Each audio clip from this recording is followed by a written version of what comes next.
finally finished Shin Megami Tensei 3. I beat the game, and I have to say a few things. I have a few thoughts about this game. Getting into it, I was very curious to see how it would compare to Persona, just see what, because I knew Persona was a spin-off of Shin Megami Tensei, so I was very curious to see how different Shin Megami Tensei was and see what things might have carried over into Persona or, vice versa, just to see what both these franchises had to offer. And also hearing that Shin Megami Tensei 3 and Shin Megami Tensei in general is a grueling franchise that's punishing and grueling and challenging. Like it's a game franchise that really relies that you learn the systems and you stick with it. Because the game could just turn a fight around in a blink of an eye. Like even small mob fights can just become a challenging ordeal. I have seen like, oh, I'm fighting these like small enemies. Oh, I could beat them. I could win. And then all of a sudden they just lower my evasion so low that I keep missing and they keep landing criticals, and it's just like, damn, this fight like took a 180 pretty fast if you're not careful. And that is something I really like about SMT3 is that it got me to experience a challenging game, and it gave me the motivation to continue playing it because I went into the streams telling people, look, I'm only going to play SMT3 as long or until I hit a wall. If I hit a wall where it's like I can't continue, I can't figure out what to do next, or it's just too hard for me, I'm just going to move on. And that never really happened. I mean, there were moments that I was thinking to myself, is this going to be the wall? Am I going to be able to beat this? And then after a few attempts, I surpassed it and I moved on. So I do think that Shin Megami Tensei's reputation of being a hard game is to a degree overblown. I wouldn't say it's easy either, but I don't think it's as hard as people are saying it's only hard in the sense that if you just refuse to learn the system, like I really feel like, knowing that the Maniac stuff with the menorahs was all like added content in the American and European release, while Japan got like a very bare bones version of it. I can't really say that the base game does a good job like giving you an attempt or a chance to learn it, because if you play with the menorahs and the Maniac stuff, the Matador fight does a very good job just setting the tone for the combat. Like, I really do think that the Matador fight, as much as that's a skill check, that's also just I feel that is the game's tutorial. It's like, this fight is gonna body you, and you're just gonna have to learn this fight. You're gonna have to learn why the Matador is like wrecking you and why and what to do to counter that, because it was really the Matador fight that got me to understand the combat, because I understood the debuff system with it, the buff system, and all this kind of stuff that's going on with it. And I think that's really what I liked about SMT3. It's that the tutorial isn't really there. The tutorial is just kind of given to you in practice.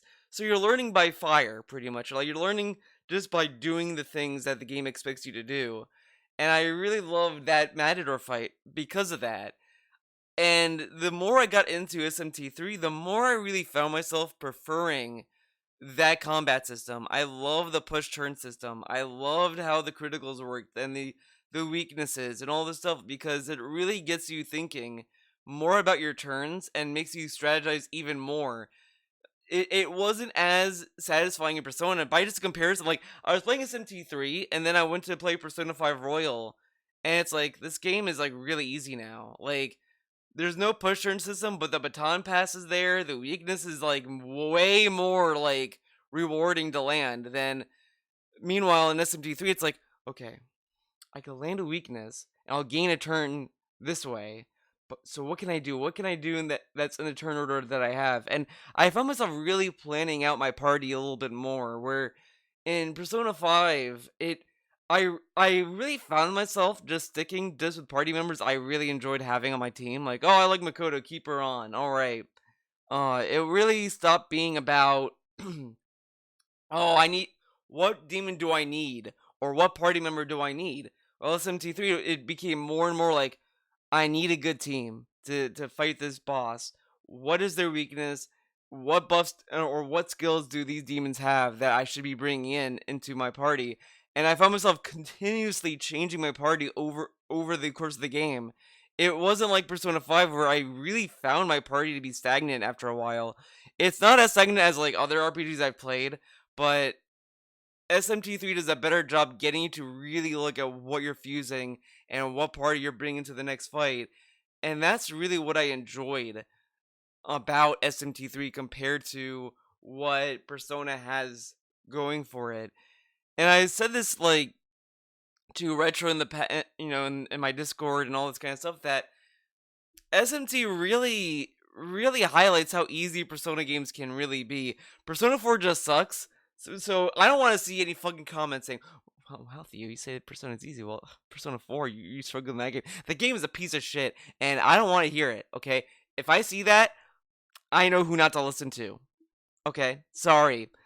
But even then, like SMT3 is just I think it's a better combat system. It rewards more strategy and strategic gameplay than okay, what does the most damage? Oh, we could do an all-out attack right now. It's more just like, hey, you could stack damage and stack healing at the same time. Like you do all this kind of stuff that's going on, and you could do some really crazy stuff. Like there was one time I was fighting the Moray sisters, and I stacked up to like 1,000 damage. I might even been more than 1,000 to be honest. And it was fucking crazy. I was like, holy shit, I've never seen that before. Like it blew my mind how much damage I was laying out on bosses at that point. The other thing I loved is the world design. I love the post-apocalyptic world that's there. That's all inhabited by demons and ghosts and dolls and all this stuff. Like it really sets the tone very well. And this was something that to get a little bit into SMT5, I'm not going to spoil that game as much, so don't worry. This is not a major spoiler, but to get into a little bit of that, I don't really know how I feel about SMT5 having. Well, I guess this is a spoiler for SMT5. Uh, there's like a fake Tokyo kind of setup that's like that. I feel like they put this into the game of SMT5 to kind of trick Persona fans into playing SMT. That's what I felt like because there's really nothing of substance of it, and it's just kind of there. And I sat there, I was like, I don't really know how I feel about this. This isn't something I really enjoyed. Like I didn't like the school side of SMT5. It was just kind of like there. Um, it's not that it took a long time to get back into the gameplay loop of 5. It's just that it got in the way of the tone in the world of SMT 5. I like the destructible buildings, the buildings that are like in ruin and all this kind of stuff. I love that setting. And SMT 3 had a lot of that. I loved the environments. I love that you see these buildings that was once populated by people. Now it's like the demons area and all this stuff. Like you go to the diet building, and instead of you seeing like government people, you see like demons, you see Cert chilling, you see all this kind of stuff going on. And I love seeing that kind of world, seeing like, oh, this was once man's domain, now it's run by demons. Now you see all these demons vying for power and all this kind of stuff, and it was really fun seeing that in this game. Oh, the overworld is all right. Like it kind of feels like a Persona 3 portable in the sense that you just see like a static map and you're just kind of moving a cursor around. It's not super bad. At least there's like random encounters that kind of break the monotony of that. But the one thing I will say that this game really does a lot of is not give you clear directions of where to go. They give you hints, they give you ideas of what you're supposed to be doing, but there were a few times where it's like, where am I supposed to go? Like the game wasn't very clear at some points where it's like you need to go somewhere. It's like okay, but where? And I'm not necessarily saying oh they need waypoints. That's not what I would want in this game, but I do feel that there is a lack of uh clear hints because there was one time really had to look up a guide because the I thought, oh, you should go to Ginza. I go to Ginza, and it's like there's nothing going on. It's like, okay, I'm at Ginza. Like, why is nothing triggering?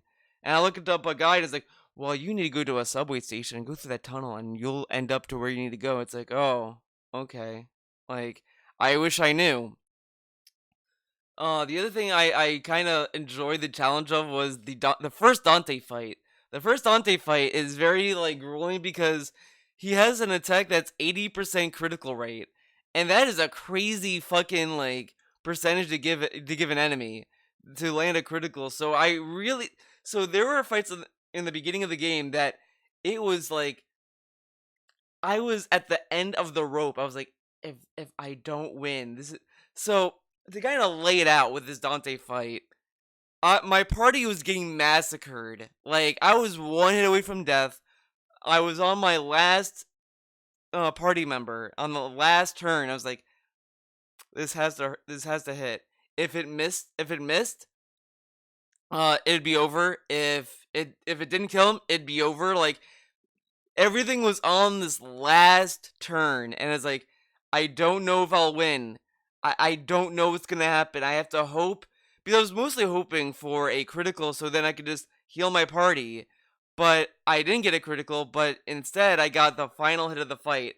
And at that point, I was like, holy shit! I fucking beat Dante, and I was on my last fucking rope of that fight, and at that point, I was telling people in the stream like, if I can't beat Dante, if I die this turn, I'm done playing. Because I was trying Dante so many times, like it was taking a big portion of my stream to beat Dante.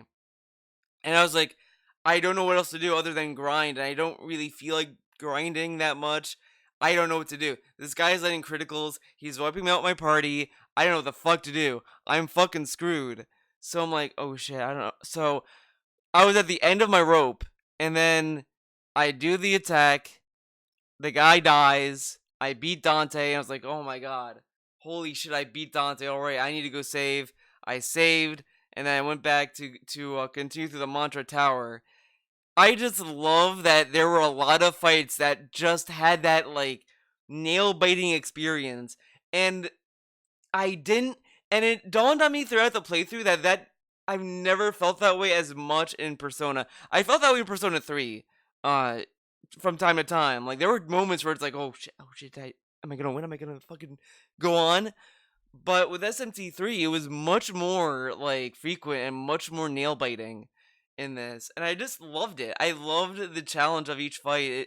And this is the thing that a lot of people love about hard games, and I've always understood why people love challenging games like Dark Souls, Bloodborne, all this kind of stuff. Is that satisfaction you get when you finally overcome a challenge? I felt that way with Sekiro. Like I beat this one boss on the horse. That was like, holy shit, I fucking did it. I Little side note, I do want to bring up Lady Butterfly. I I talked about this in the past, but this was the kiss of death for the game for me.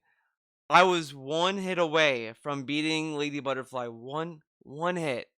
I was doing very good, and wanted to heal. I was ready to heal. I was mashing the button to heal. She kills me, and every other attempt after that, I never got close again. And that I was like, okay, fuck this game, and I was done. And that never happened in SMT3. Like every attempt, I would get better at each fight. Like I was kind of getting better at the game and better at the system, and I really enjoy the challenge there. The fusion system, they did change it for the remaster. You can actually now choose your skills you're fusing with, so that is a good quality of life improvement instead of having to do RNG with backing out, entering back into the fusion, see what skills you can get, and hope that RNG favors you. You could still do that if you really wanted to. I don't know why you would. And I found things that you could do that either the game was not intended for allowing you to do, or no one did.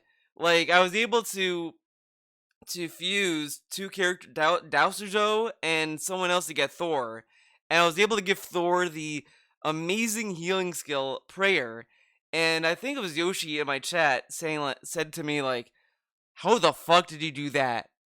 Holy shit!" Like, yeah, that's wow. It's like, well, probably you could have done that in the original, but you probably would have to like keep doing it so many times until the RNG decides, okay, prayer, right? Because I feel if it's a character specific skill, they just would gray it out, like the Red Capote.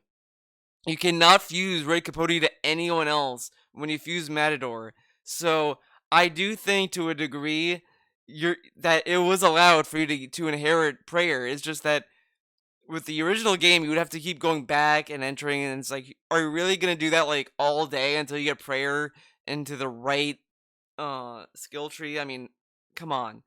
So I do like the quality improvements that they did with the fusion because I'm sorry if someone's gonna tell me, well, Theo, that's like part of the challenge, the RNG of the skills. Fuck that, because I hated that in Persona 3. I hated that in Persona 4. Have me choose my skills because the RNG just isn't fun when it's RNG. Because if you know it's RNG, you can just back out and keep doing it because you know it is. Like no, thank you. So I'm glad that they added the that you could pick skills. I think that was a necessary addition to the game. I do like the fusions as well in this game. I like the mechanic of Cathedral of Shadows. It's much more uh deep in the sense that on a phase of each Kagasuhi, is it Kagasuhi or is it something else? Whatever. The moon phase, it does affect what you confuse, how you confuse, that kind of stuff. And I do like that. I do like that angle of it because it's interesting to see what you could really do. I think on a full moon, you could, if you sacrifice another demon in a fusion, you gain more slots to inherit more skills. You might get more bonus XP with the fusion, I believe. So I do like that side of it. I do kind of wish that they allowed you to go above your level on certain phases of the moon. I think that would be interesting, but you can't. You can't really do that. You can do that in SMT5 though, but not in 3. Uh, I do like that. I said this in the stream as well. I like that your party members are just your demons. That I like a lot more than having demons just cycle through like in Persona. So I do like that change of it. The dungeons of this game, I think they're very interesting. They're very creative because they're not all typical dungeons. They're not like, okay, you're in a building and you're going through rooms or whatever, like Zelda, for example. It's nothing like that. There are some dungeons that are that, but a lot of them are also like open space. It's also stuff that seems a little bit less like you don't see it as a dungeon in some cases. And I like that. I like that it's a little more creative in how it displays a dungeon in this game. I also like the Labyrinth of Amala, the Kalpas. Some Kalpas were annoying. Like the Invisible Maze one, kind of sucked. That one was giving me a headache. It's just like, come on. Then there's one that was a cursed room, which was it was better than what I first expected. At first, I was like, "Oh, this is awful. I'm gonna be going through healing items, it's all this stuff." But then I realized, well, someone told me like you can't die in the curse floor because you'll just be at 1 HP the whole time. So it makes the battles more threatening because if you start a battle and the enemy starts, you're dead pretty much. So it's not super bad, but the RNG could be kind of rough with the random encounters. But I think the Calbs overall, I think was my favorite dungeon because I like the idea where you're going each level down deeper into hell, pretty much. Like you're descending to hell with the Labyrinth of Amala, which I liked. I like that idea of you going through all these floors and all this stuff that's all different, and each fight is harder in that labyrinth because there is like a boss fight at near the end of the labyrinth. You fight Beelzebub, which is pretty challenging. Then you fight Metatron is like an easy and a hard fight at the same time. Like the first phase is like, yeah, okay, out of here, and then the second phase it's like, oh shit, fuck, I need to be very careful.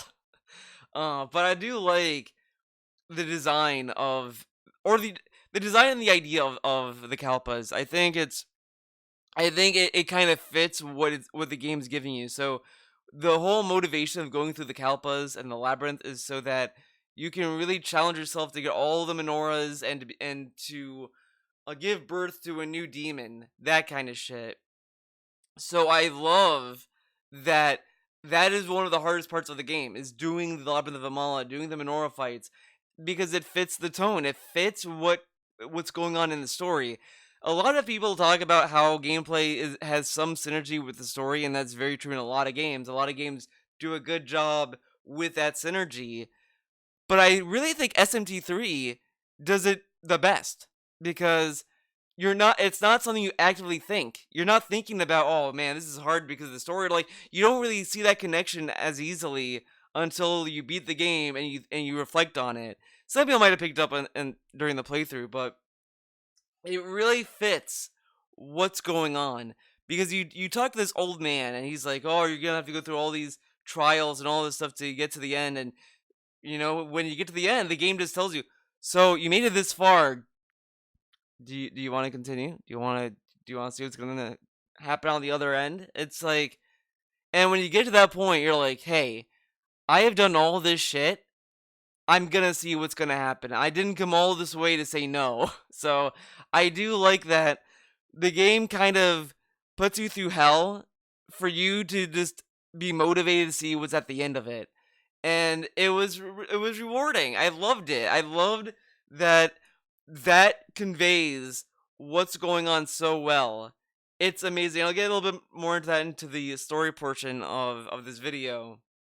So the Labyrinth of Amala does a good job reflecting that, and so does the game itself. I will say the fairy park is whatever. The worst dungeon though, two dungeons I hate the most is the prison of Ikebukuro, whatever, where it's a labyrinth where you go upside down and all this stuff. That dungeon sucked. I like the design of it, but going through all these portals and figuring out which way to go, it is just monotonous, and especially with the random encounters, it just ruined the feel of that dungeon. Like I honestly kind of if I didn't have a stream chat and if I didn't like have the drive to beat it, I probably would have been like fuck this and just drop the game. Like if I played this years ago, right? And I got to that part, I would have been like, okay, I'm done. I'm done playing because it is so boring and it's so confusing and it's so lame. It's such a lame like area. The only thing that I had going for it was just the design of it. That's it. The other dungeon that I fucking despised was the Tower of Kagutsuhi, the third tower of Kagutsuhi. The first two were whatever. The third one, I fucking despised. It is garbage. I hate the teleport maze. That one, I don't know how you would do it without a guide. I'll be honest. I don't know how anyone did that without a guide, without any help. I just, hey, if you did that without a guide, hey man, you're a fucking badass, I guess. But that dungeon sucked. I hated it. Whatever. I loved the idea of that tower. I love the obelisk. I love that design, that dungeon. It's a great dungeon. I love the obelisk because it has a cool design and atmosphere to it when you're walking in. I still kind of don't understand the moon phase puzzles that were in there. I understand that has to do with counting. I kind of get that, but it's like I don't know. I feel maybe on a subconscious level I get it, but not actively. I don't know because I feel like I look back at it and I do feel like I understand what to do, but then it's like I don't know. Like I don't know if I could even describe it. I don't even know how I could describe how you do it. So that's a me thing. Uh, but I do like that they kind of play around with this boss fight in the obelisk with the Moria sisters. You go to one door, you fight one. You go to the other one, you fight the other. Then you open the last one, and then you fight all three of them. Or no, you fight another one. Then you fight all three later on. I do like that design, that idea of a boss fight. I think the boss fights in this game are kind of interesting, and they have their own like presentation and emphasis, and they have their own little puzzle to them at some point. The one boss fight that I still kind of don't understand. Like I get a little bit of it. Is the Trumpeter fight, and this is the fight I sequence broke, by the way.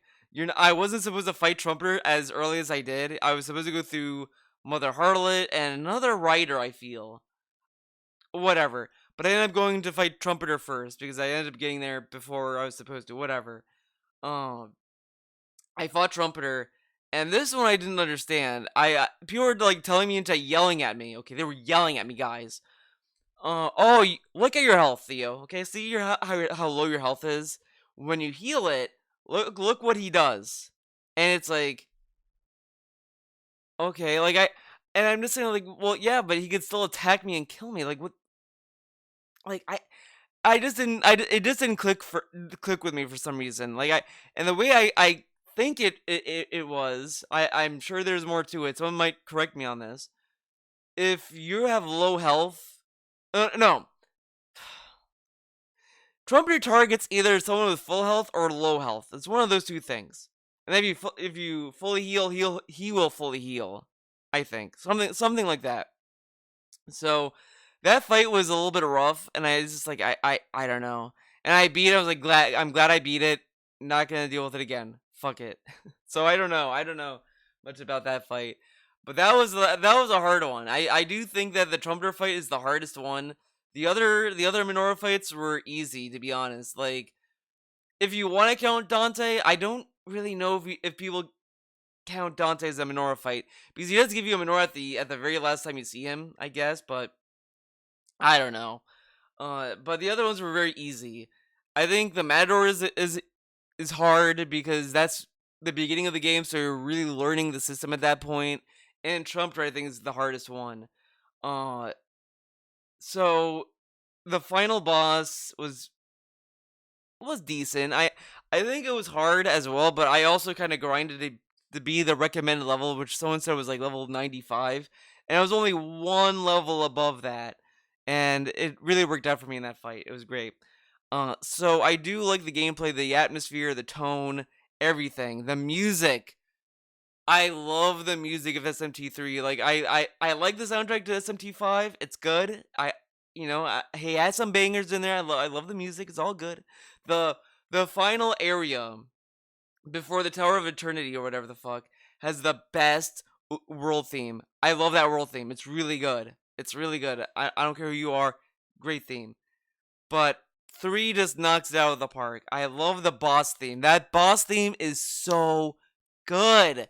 I just the fucking guitar, the weird vocals that are there that is just gibberish. I just fucking loved it. Every time. Like you could watch my streams or my playthrough of SMT3 and I'm literally just like dun dun dun dun. It's just so fucking good.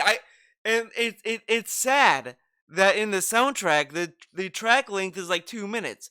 That's the one song I could listen to for like 10 hours. I could listen to that all day and never get bored of it. It's such a good track. That's a good song. Some of the battle themes are good themes. The open world theme, the final boss theme, everything. The when you're fighting the other part, the last few bosses in the um final dungeon, great songs. The soundtrack is insane. It's insanely good. The Puzzle Boy theme, oh my god. Forget it. That theme is so good. When they reuse that in Persona 5 Royal, oh man, that's also good. Oh, I love Puzzle Boy. That theme is so fucking good. Oh my god, the soundtrack of SMT3 is just so insanely good. If you're gonna tell me SMT3's soundtrack sucks, you're wrong. You're factually incorrect. I love that soundtrack. I don't know if any other SMT soundtracks are better or whatever, but 3 is just it's really good. I love 3 soundtrack. Even the Maniac soundtrack is really good on top of that. Everything about SMT3 soundtrack, I just fucking love it. I love the soundtrack. It's really good. It's just oh my god. I could just gush about this soundtrack more and more. The graphics, the art style is insanely good. I do know that some people had issues with how the game looks in the remaster, that it takes away some of the overpowering tones that the visuals had. And I guess that would be true because I think that a lot of people were saying that this game is a little bit more brighter. Some scenes seem more ominous and darker in the original, and I get that. I mean, usually a lot of remasters, it always ups the brightness in some cases. Whatever, I get it. But since this was my first experience and I had no prior knowledge of the or comparison to the original, it's like I can't really say. I thought the art style still did the game service. I didn't think it was that bad. Like it didn't make me sit there like, oh wow, this scene would have been better. Like I still think it conveyed a lot of the stuff that the original conveyed. Uh, though you could argue that it's better than the original. I will say the art style really. I've said this when I first played the game. It really felt like a Suda51 game. It felt like Killer, like around the time when I started SMT3, I was playing Killer 7, so that was kind of fresh in my mind. And this game made me think of that because in Killer 7 you have that like that maid lady in what is it? The maid lady with the guy in the wheelchair in the TV room, whatever. You know, you have that, you have Hector, and like a lot of that just made me think of Killer 7 and SMT3. We had that lady, the guy in the wheelchair, and all this kind of stuff. The way that the characters are designed are like intentional as well, and all this stuff. That all just seems like a Suda51 thing. Like this, like a lot of the stuff seems like something Suda51 would do. Like you go through a peephole in the labyrinth of Amala, and you see like an opera stage, and you see them like talk about all this stuff going on, all this exposition being thrown at you, all this, and it's like this is something that I could see Suda51 do in his games. Like this all made me think of that, and that's what the visuals made me think of, and it doesn't make it any better or worse. It makes it really good to me because I really loved Suda51 games, and SMT3 giving me that feel. It kind of makes me it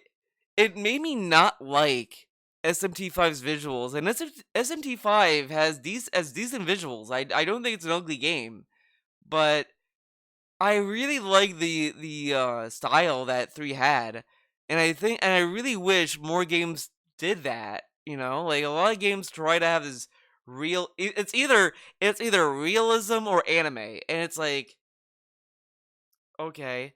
And SMT3 and games that have a similar art style, it seems much more personalized, and endearing.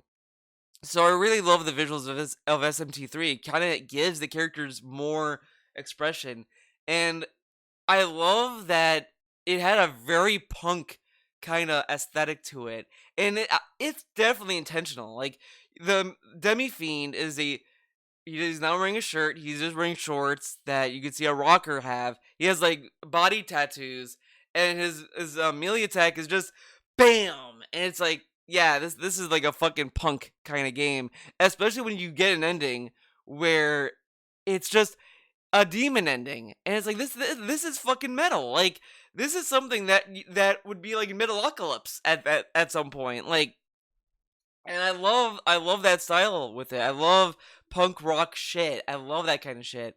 And just seeing just that's why like I've saw someone complain about SMT5 in the sense that you don't get that satisfying hit when you do a normal attack in SMT5. It just doesn't feel as satisfying as it does in SMT3, and I think that's fucking intentional because when you see the fucking attack in SMT3, it's this big wind up punch, and yeah, you hear bang, like you hear a loud thump, pretty much into the guy's face, and then in SMT5, it's like all right, he generates a sword, slashes, and it's like yeah, it's just not the same. Um, I will say, I used to be that guy, right? That loved bosses to have health meters. I never liked enemies that I never liked boss fights where you didn't see their health meter or anything like that. I used to hate that. I always preferred health meters. Playing SMT3 and SMT5 basically at the same time, SMT3 changed my mind on that design philosophy because I have seen people complain about SMT5 being that all the enemies are sponges, and I think it's because in SMT3 This is a theory, guys, a Theo theory. I think it's because you're not seeing any progress in what damage you're doing. You see the numbers that you're pumping into the enemy, sure, but you're not seeing an active meter, so you don't really know where you are in relation to what the full meter looks like in SMT3. So you're just kind of going off of just the flow of the fight, and you're just going off your own intuition and your own like kind of calculations that you think you are in that game. So you'll naturally get lost in the fight and it won't feel as long or drawn out. Though I will say the last few fights did feel kind of needlessly long to me in SMT5, but not no, I mean 3. Excuse me, 3.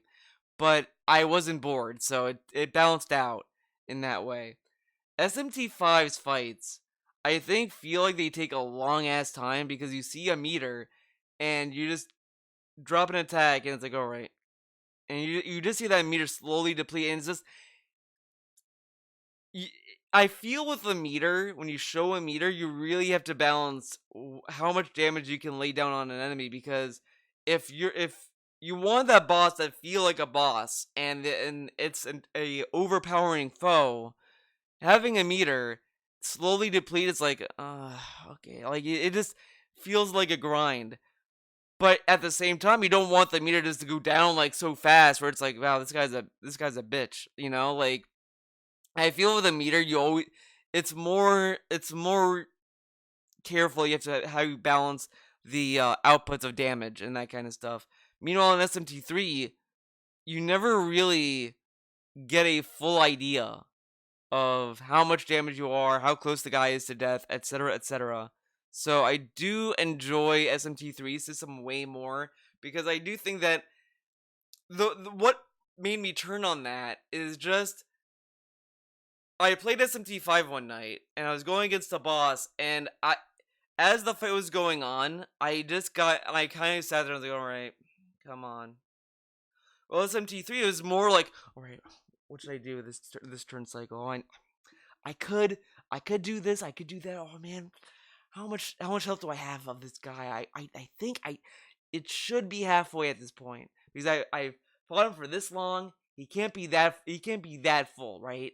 Like it seemed more like it seemed more interactive where you're kind of gauging how far you are because it seemed more real. Like when you're in a fight, you can only go with the flow of battle pretty much. I think that's what made me love three's boss fights more than five.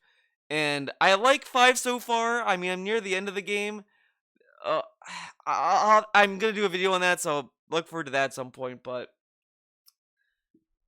playing five and three, I really found myself just kind of like liking three, and I don't, and I personally don't really love the meme either of like this game is new, therefore it sucks. That kind of stuff. I'm not a huge fan of that kind of stuff either.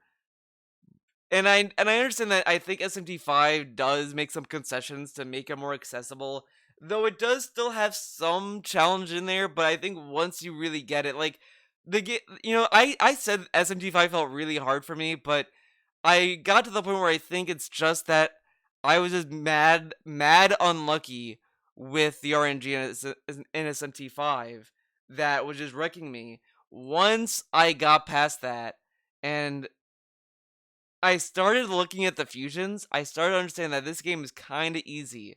Kind of easier than 3, especially that you could go to the World of Shadows in 5 and you could fuse demons and get demons above your level.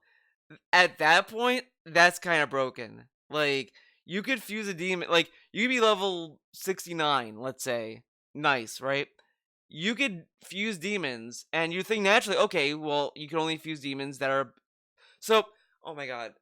So in SMT5, you have a whole like compendium, like a reverse compendium fusion, which makes it very handy, and it only caps you off to where you are level wise. So you can level up. You could fuse a demon that's your level, right? Like you're 69, you can fuse a demon that's 69. You go to that demon that's level 69, and you go through the fusion list. You can fuse that demon that's 69 up to like above your level, and I think that's insane. Well, in SMT3, it's like no, you're stuck with that level that you have or lower, And it's like, damn. And I was playing SMT3 after 5, and I was like, oh, I really wish I could just. I saw all these demons that were like level 55. I was like, I wish I could fuse them to be higher level, and I can't. But that's part of the challenge with SMT3. SMT3 does encourage a lot of fusing. Like, it really gets you into the mindset of, I have these low level demons, I need to fuse them. I need to get them out of here to make higher level demons and all this kind of stuff. Like, I wasn't doing that as much as I probably should, to be completely honest, in this game.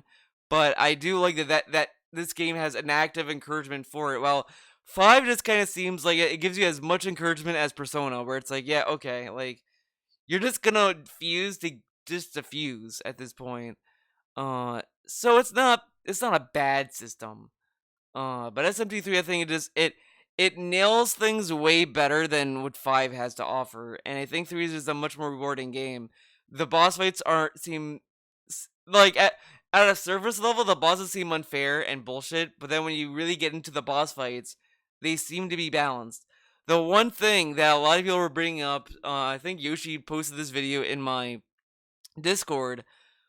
There's a boss fight with Mott that is completely broken. So there's a skill that enemies get called Beast Eye. They sacrifice a turn to gain 2 more turns or whatever the fuck. And it's like, okay, like that's whatever. But this fight in the original game, Mott would just kind of spam it, so you really had no reasonable way of getting around it, because Mott could in a way just steamroll your party because he just spams the Beast Eye. In the remaster, they fixed that, and now he doesn't spam it as often. Which I do wonder if that, because like I've seen some videos about this, and I don't know if they said it was a glitch or not. I would say it is, because I think that fight's not supposed to be for that. The Beast Eye is meant to be a punishment in some ways. Like in some of the Minora fights, if you focus on the smaller enemies and not on the main guy, the guy will just do Beast Eye and punish you and just summon more enemy. Summon the enemies again, and gain even more turns. So you really had to focus on the boss and leave the enemies there.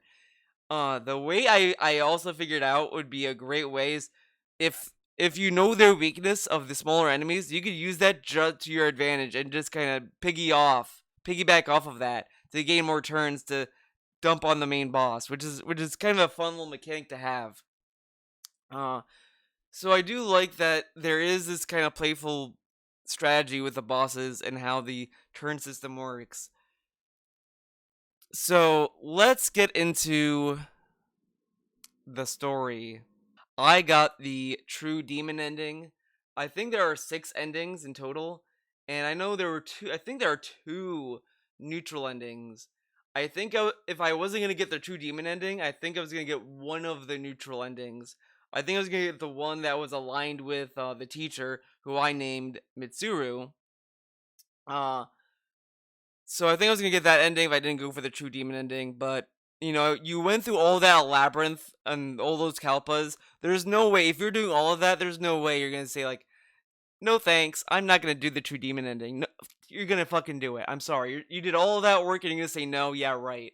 Uh, so I got the true demon ending, obviously, and I would argue that's probably the easiest ending to get, because, as I said, you just have to go through the Kalpas, fight the Minoras, and then just say, yes, I want to go to the bottom. The other endings, I think you really have to pay attention to what each character is asking you, and depending on how you answer, it will lock you into that alignment. I like that this game attempts to give you a most critical, unbiased look at each ideology, because the game starts off as you're friends with you have a girlfriend and that boyfriend. I named one Stormlit Aqua. I named Noah. I don't know if that's his canon name, but I named Noah Stormlit Aqua. I named um the one that becomes Ball's avatar. I named her Yukari, and then I named the teacher Mitsuru. So you all start out as friends, and the game kind of tries to make you not be biased to any one of those characters. So they don't really give you enough of a backstory with them as friends. And I think that as much as that plays to the story's strengths so that you can actually be more critical and objective to each ideology that's presented to you, I do think it plays to a weakness in the sense that I I think bias in your friends is natural. Like you're gonna always be biased towards one of your friends over the other, be it intentional or not. Like you may not even be aware that you might be leaning on one person more than the other or whatever. So I think taking that out of the equation in SMT3 in hopes that you would be more critical and objective into what ending you want isn't really fair because it's part of human nature to be like, I really like this person. I think I'm just gonna side with them because whatever. I think that is natural. However, I think in the guise of a video game, maybe it's not because you know how Persona fans are, and if they play SMT3, they're gonna be like, you know what I mean.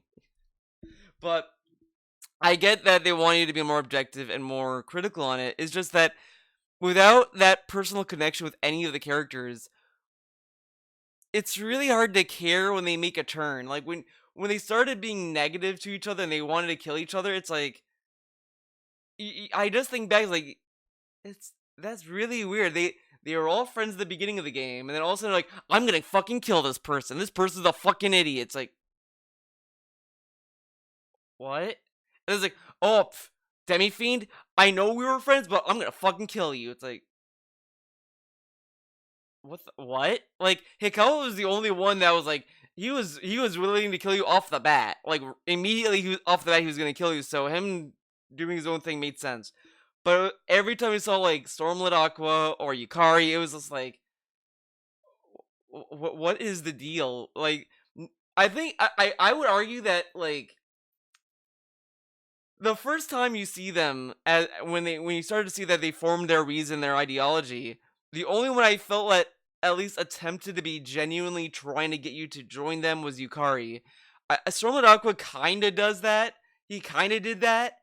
He was kind of like he kind of gave you like one option, but by the time he did that, he killed Hijiri, who was a reporter you met in the beginning of the game, and he helps you go through uh, the Amala network each time and all this stuff.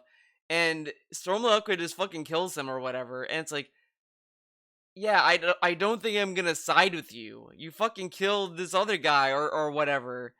So it's kind of hard for me to sit there and be like, yeah, I'm gonna side with Storm. He openly killed someone while uh Yukari, sure, you could argue, well, she killed the mannequins, Theo. She fucking brutalized them. But the mannequins were just fucking mannequins. I mean, you I don't know, I didn't really have an attachment to the mannequins either. I was kind of annoyed that they didn't let you meet with Futomimi or whatever the fuck at a point in the story where it's like, why not just let me talk to him? Like, I helped you out this far, and you're just gonna be like, no, no, no, thanks. Like, come on, bullshit. Uh, but even that aside, it's like, I don't know. Like, it's just, it's kind of lame that there wasn't enough development for these characters. They only developed their ideology, but not them as characters. And this is kind of a lesser issue in this game, while in SMT5, to get a little bit into that, 5 like takes that same issue and makes it worse. I think 5 is far worse in how it handles its characters than in 3. 3 at least attempts to bridge them into the story and make you care a little bit. In 5, it's really hard to care when the game gives you these ideologies and it's like, who are you gonna side with? It's like the only one I kind of felt that they gave more development is Yakumo and the guy with the glasses. I think it's like Atsuta, glasses guy. I think those are the only two characters that kind of gave them development, and it's not good development either. It's like, but it's like there, like I can at least see their development.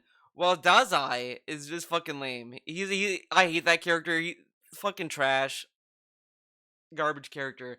Well, in SMT3, I was genuinely conflicted with each character because I liked what each one tried to do. I did like that Yukari wanted to form a world that only the strongest would survive, even though I would you could argue that is already the world. The world is already operating under those rules because that's how the demons are. I mean, if you look at the demons, they always talk about hierarchies. That's always been a thing in SMT3 when you go through the world. So sure, you could argue that that ideology really means nothing since that's how the world is now. Stormlight Aqua's ideology was that he wants everyone to have their own personal paradise. They want, send them in their own little pocket universe. They can have their own change whenever they want. It's all great for them. And that I kind and these ideologies for some reason made me think of Ava, because that's kind of what the stuff that Ava kind of runs into with Seele, Nerve, Gendo, all these ideologies of each character. They all conflict with each other. Then you have Hikawa that wanted the world to be in stillness. He wanted Tommy to be still and all that. I kind of don't quite follow Hikawa's uh ideology. It just it's like nah, no thanks. I like Stormlight's idea where it's like everyone has their own paradise that they get to live in, because I think for him he realized that the world sucks. There's no justice, all this bullshit, everyone's unhappy. Enough of that. Why should we like and it's also like he brings up that people like think about other people both in a positive and negative way. Why live like that? Why not just live on your own? Why not just be isolated in your own world where you could be happy? You don't have to worry about other people's perceptions of you or whatever. So I do like where his ideology was going. I think it was I thought it was kind of interesting. The one I thought was unique was Mitsuru's, the teacher. Mitsuru wanted to kind of bring harmony and peace to the world. She wanted to create a world of harmony, but she didn't know how to phrase it or what she wanted from it. She didn't know how to get that. So she never really formed a reason. The god that was bound to her didn't even have any confidence in her. She was like the god that she was bounded with. I think was Aradia. She was like, you don't know what the fuck you want. You've been used by Hikawa. You've been used by everyone, and you don't know what you want. You know what? Call me when you know what you want. Whatever. And she went, and Aradia was from another universe that was destroyed. So she went back to another pocket universe, waiting for the teacher to form her own reason and how she was going to come about it. And I thought that was an interesting story that I think that could have been elaborated on. Like they could have actually, honestly, based the whole story on that and developed it even more, because I think that was much more interesting to see this character struggle throughout the world trying to figure out what you wanted to do. Because I think that's very reasonable and realistic. If you're at a crossroads where you could create the world, like who's to say you know what you want? Like you could think you know what you want, but you could sit there and be like, I want this. Okay, how are you gonna get it? I don't know. Like, it's when you, it kind of mirrors into reality how people always preach about this system needs to change. We need to change this. We need to change that. And then when you ask that person, how would you change it? It's like, I don't know. It just needs to change, and that's not even a good enough reason. Like, that's not a reason. So I do like that there was a conflict with Mitsuru that she didn't know what she wanted. She knew what the end result would be that she wanted, but she didn't know how to get there. And that is important, while everyone else around her knows what they want and knows how to get there. She doesn't know how to do it. She doesn't know how to form it. And I think that was an interesting opinion. That's kind of why I sided with Mitsuru when I was playing the game, because I kind of sympathize with that. It's a very sympathetic uh conflict that I've seen compared to Stormlit Aqua's conflict. Not conflict, but like his own ideology. Like it's there, and I could get it. I get these other ideologies. Like, oh, whatever. But I get them. But Mitsuru, I felt more sympathetic to, because I don't know if I could say I would know how I would change the world if I were given the opportunity. It's like I don't fucking know. Like I know what I would like to see. I just don't know how to get to that, and I can sympathize with Mitsuru's conflict with that.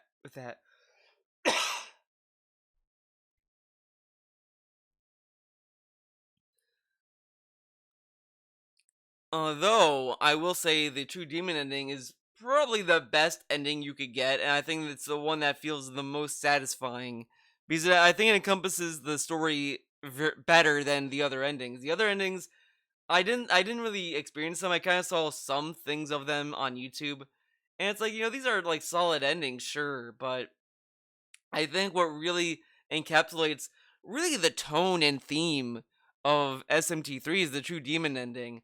As I said in the gameplay segment, the Amala labyrinth with the Kalpas really feeds into what the point is for the demon ending. You're going through all of these trials to take on Lucifer, to then at the very end being told you're now since you've killed the god of Kagetsuhi, you kill Lucifer, now you're gonna fight God. And I was like, that everything about where you start in the game all the way to that ending, it all accumulates to that, and it makes sense. It fits the theme.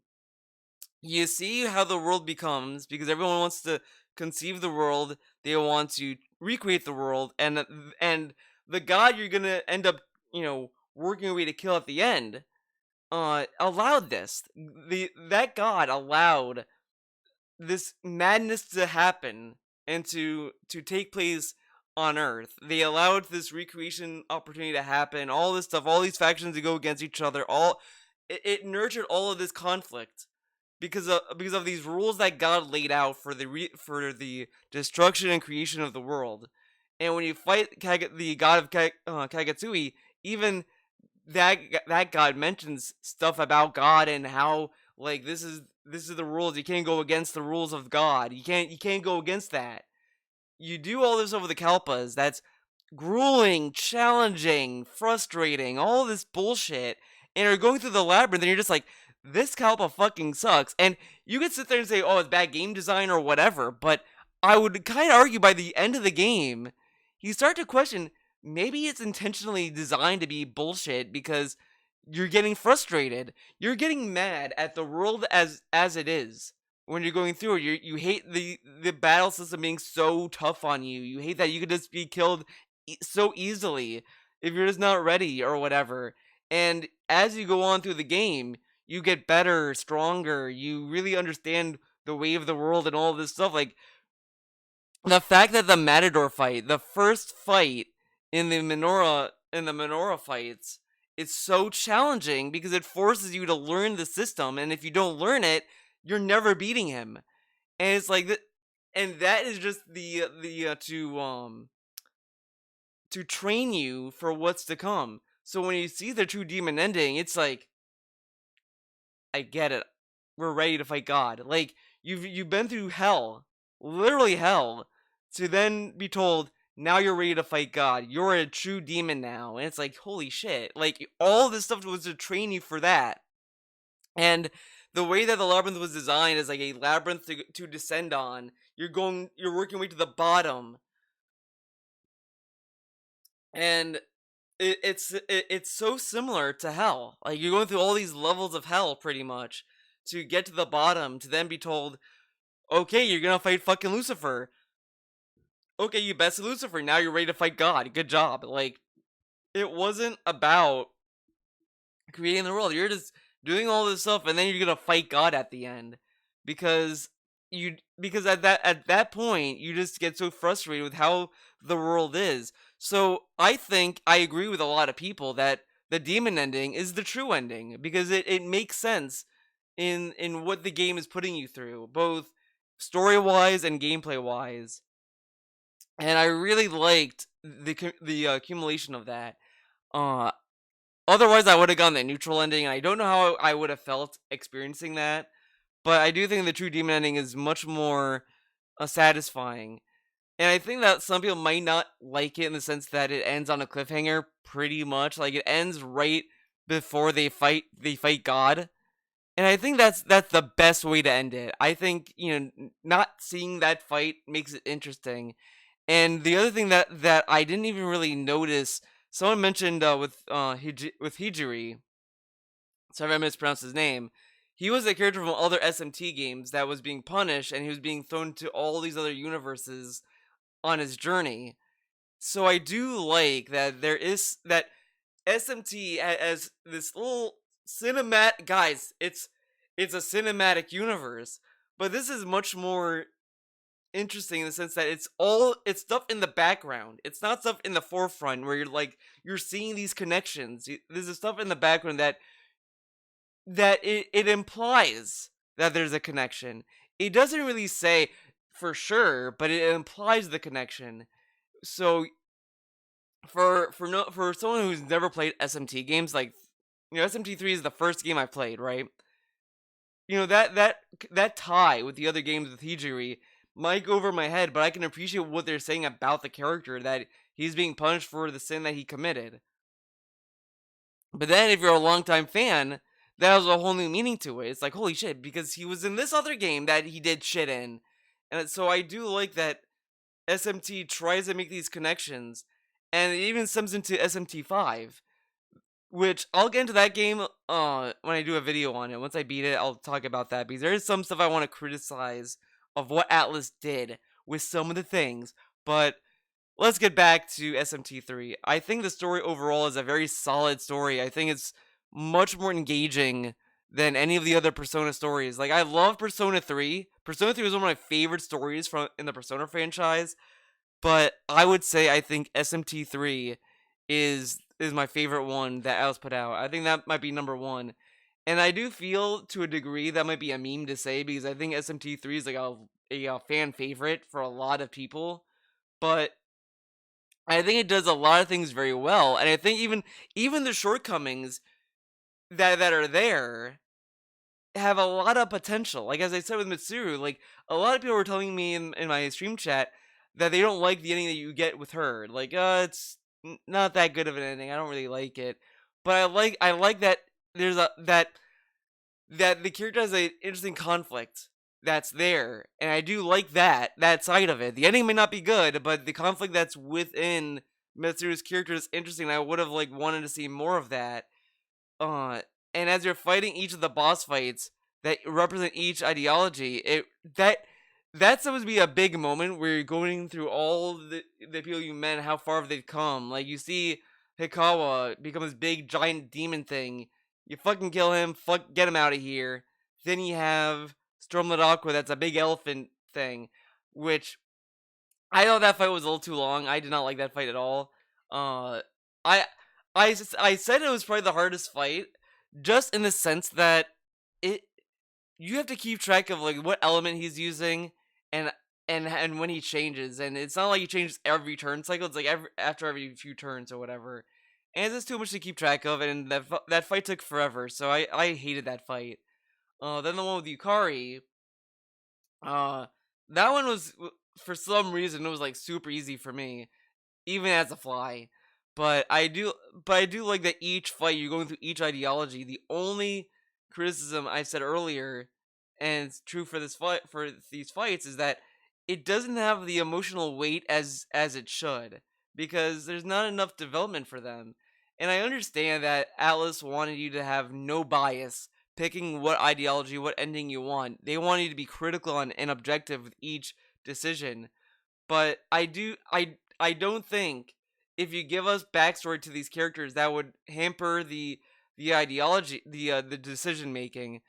And as I said before, I think a degree of bias into a certain character is only natural for someone to do. I mean, someone could still do it even as it is. Like, people could just say, oh man, Yukari is hot, I'm just gonna stick with her, fuck it. Like, you can still have that bias regardless. So I think making them kind of shallow in that kind of emotional weight wasn't really a good option, because it just kind of sucks the potential weight of those fights that could have been there. Uh, but again, it's not nearly as bad as it was in SMT5, which I'll get into when I make that video. Uh, once I make it. So that wraps my impression of the story. I love, so in summary, just as like little closing thoughts on the whole thing, right?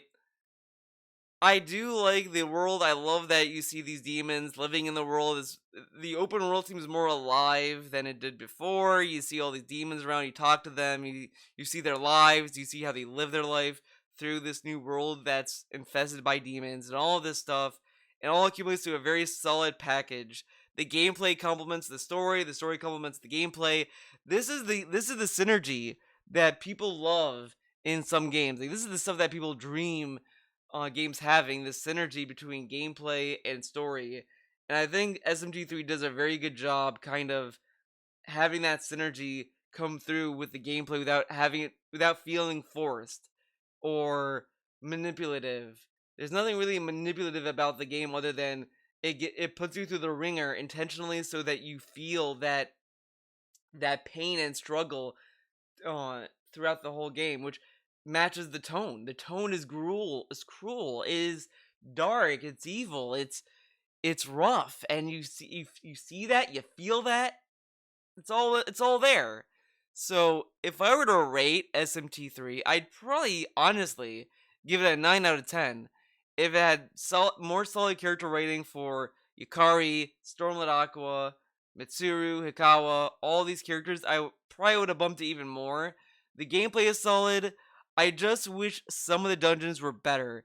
The prison of Ikebukuro sucked ass, not a fun dungeon, terrible dungeon, awful. Tower 3 of Kakatsui fucking sucks. Terrible tower. Bullshit. Get it out of here. Uh Other than that, it's a very solid game. I think if you like more of the RPG side of Persona and you didn't really care for the romance life, the S-Link shit, the anime nonsense, then SMT is your game. That's a game for you. It doesn't have a long beginning. It just drops you in. You learn as you go, and it's challenging. And I would recommend getting the Maniacs DLC. I don't know if the remaster just gives you the Minoru fights off the bat. I don't know. I think maybe it does. Maybe it just gives you because I think uh the Minoru fights are both, you can either have Dante or Radu, Rad. I'll just call him Rad. They had Rad as an alternative character instead of Dante. So I don't know if they just give you the Minoru fights, but they give you Rad instead of Dante, and Dante's the DLC. I don't know, but I do recommend, however however you are able to play the Minoru stuff, I recommend doing that. That is a lot of fun, fighting the fiends and all this stuff. That stuff I really liked. I honestly like the Minoru fights and all that more than a lot of the other parts of the game. And that's not to say that the other parts of the game are bad. It's just that the Minoru stuff and the fiend fights were so fun, so much fun, and I loved everything about it that it really left a lasting impression on me. So that is my video on SMT3. Thank you for watching, and thank you for supporting me and watching the streams, watching the playthrough. It was a fun playthrough to have, and I've said this before. I'm gonna miss playing SMT3 for the first time on stream. It was fun playing Persona 3 for the first time on stream. It was a fun little stream to have, and this was one of those, and I'm gonna miss it. Like, it was a fun journey to go through and seeing me rage and struggle through the game, and just seeing the interaction and people responding to what was going on and helping me. Like, and then that's the other thing I want to say. Like, no one like held my hand tight for this playthrough, and even when I was asking for help, it wasn't even like direct. It was more like giving me hints as to how to do something that I'm having trouble with. But a lot of times, like, I try to do stuff on my own first, and I think it comes through. Like, it doesn't, and that's what it felt like for me. That I would try, then, like, the chat would be there to kind of help me really fine tune what I was doing. And I think if it wasn't also for Persona 3, if I didn't stream Persona 3, I think the fusions would have been more rough, in the sense of I'd probably be sitting there more and more waiting for chat to talk to say, "Oh, I should do this." Instead, it's like it was more of like I was more decisive with my fusions, more so than I was in the other Persona games because I kind of knew what I wanted from each Persona and what fight I was getting into. So the streams of SMT3 were really one of my favorites I've done all year. Next to the Persona 3 streams, even the Persona 3 The Answer, and this is the other thing I'll bring up. Persona 3 The Answer and SMT3 feel the same to me. They both have challenging fights. They're both challenging their own way, and they both felt fun to go through. Like I enjoyed playing The Answer. A lot of people are gonna look at me like I'm a fucking alien, but it is kind of fun. It's kind of fun. I said it. Yeah, sure. The fights can be bullshit, but so can the fights in SMT3, and people love those fights, and those fights are fun. So I liked everything about SMT3. It was a fun game to stream, and I can't wait to finish SMT5 so I can talk to you guys about how SMT5 stacks up. But that is it for this video. Thank you for watching. Thanks for the support. Hope you enjoyed it. Hope to see you next time. Bye bye.